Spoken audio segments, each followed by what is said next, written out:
evening. We have a nuclear submarine ready to launch its missiles, and the same people who gave Iran $6 billion flying around the Middle East trying to make sure things don't go boom.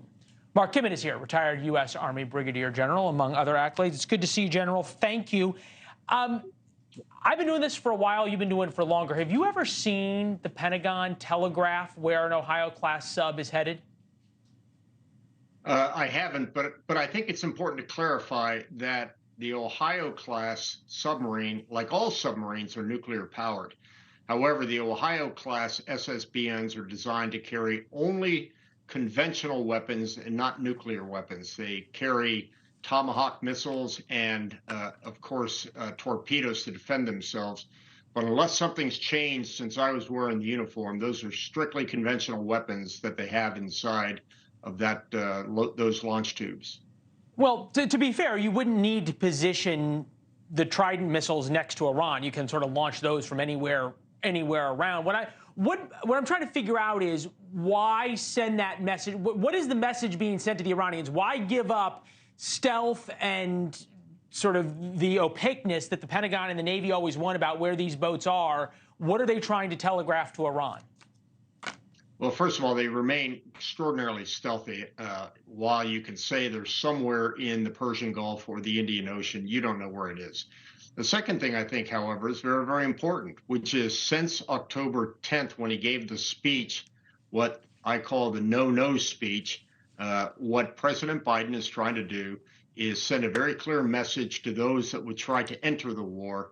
He is trying to isolate this war between Gaza and Israel. What he's trying not to do is allow Hezbollah, Palestinian Islamic Jihad, Iraqi militias, and candidly other Iranian-backed proxies to get into this war. All right. We've seen since that speech roughly 40 attacks on U.S. bases and U.S. interests throughout the Middle East by these Iranian militias. You obviously, during your time in Iraq, fought against these Iranian-backed militias, right? They have the blood of about 1,000 U.S. troops on their hands from the IEDs and other devices they planted. I'm wondering what you make so far of only one fairly minor response militarily by the United States to 40-plus attacks, or about 40 attacks now, by the Iranian proxies. Yeah, it was very interesting to note that when Secretary Austin talked about the response to these attacks, that he said that these were separate and unique from what is happening in Gaza and Israel. They're trying to isolate that fight as well. I was just coming back from Iraq 2 weeks ago when a couple of those attacks happened. It is by the grace of God, neither American diplomats nor American soldiers were killed.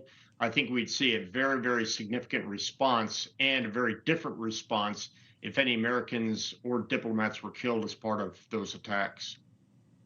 Wow. So you were there during the attacks. I don't know what of that you can share with us, but whatever it would be interesting in terms of what happens, what their capabilities are, the defenses that the Americans have. Well, I don't want to share the defenses the Americans have. I think it's commonly known what type of anti-drone, anti-missile capabilities they have there. These are there sirens that go off? Just take us through what happens. No, I won't take you through what's happened, because I think what we do is protect operational security. Okay, no, fair enough. I appreciate that. Let me play for you. Speaking of sort of keeping these two things separate, obviously what's happening on the ground in Israel has changed a lot over the weekend. The Israelis still feel they have tactical momentum. Let me play for you the soundbite from the IDF spokesperson a little bit earlier on with Connell. We are nowhere near a significant degradation of Hamas capabilities. We're making progress, and that's good. And many of the capacities have been dealt with, but there is significant fighting going on. All right. Let's be fair to the administration here. How much do you see of Blinken and Burns flying around the Middle East as giving the Israelis time, which if you're a general who has the offensive momentum right now, the best thing that you can get is time to continue operations, right? Yeah, but I think if you also listen to Jonathan Conricus, the spokesman, he will tell you that they need the time But if they can buy a few days by Blinken and Burns in the region, that's not going to make a bit of difference. Israel knows that this is going to be a long war. Look how long Fallujah took, nine weeks plus. Mosul took 9 months. Aleppo is still fighting. So the time they need is enough time for Hamas to release the hostages. And then everything becomes a new game once those hostages are released. However, until those hostages are released, Netanyahu has been very clear. He will continue the ground fight and he'll continue the air fight. Yeah, no, they've been crystal clear about that. And that you'd think, how do you tell the families of the hostages? We have some on tomorrow. How do you tell them, hey, we're not gonna keep fighting. There's a ceasefire while your loved ones are still inside Gaza. General, we appreciate it. Thank you. We're glad you made it back safe, sir. Thanks for watching. Go to joinnn.com to find NewsNation on your television provider.